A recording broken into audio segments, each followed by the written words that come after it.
We're here working on the water table, which since it comes from Premier Plasma in plain carbon steel, so I coated it with some swimming pool paint, and I drilled a half-inch hole in the center of each of the pans and welded a half-inch ball valve bung to the bottom so I can drain the plasma fluid.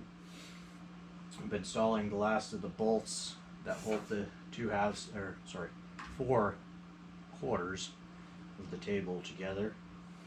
One thing that is good to note when putting the water table together is let me climb over. Yep. Hold. Okay.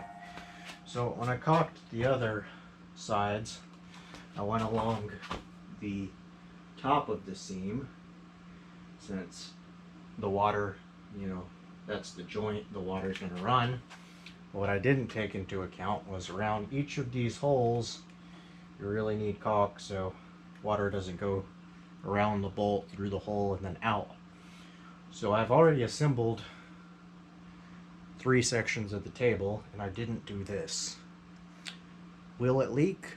Maybe, maybe not. We'll find out if it does, but if you're starting the table from scratch, you're probably going to want to caulk around the holes, the entire mating surface. So that's a lot of fun. So I'm going to do that now. And we're going to chalk that up to lessons learned.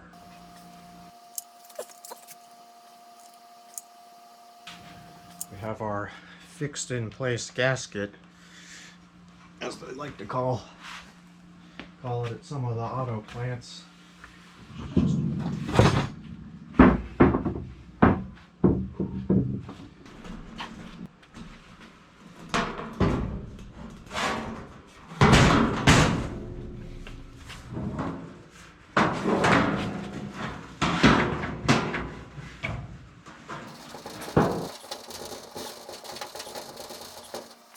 Well, you get the gist of it. You tighten down all the bolts, and then your plasma table water pan is assembled.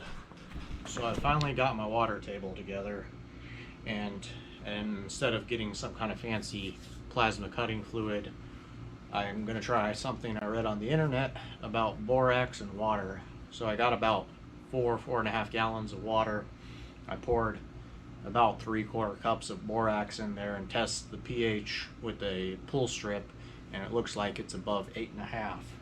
So far I've had the water in the table for maybe an hour or so while I'm prepping things, and nothing's begun to rust, so I think I got the mixture okay.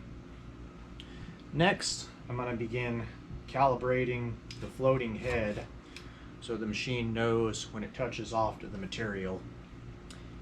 And then we'll make our first cut. It's an exciting day.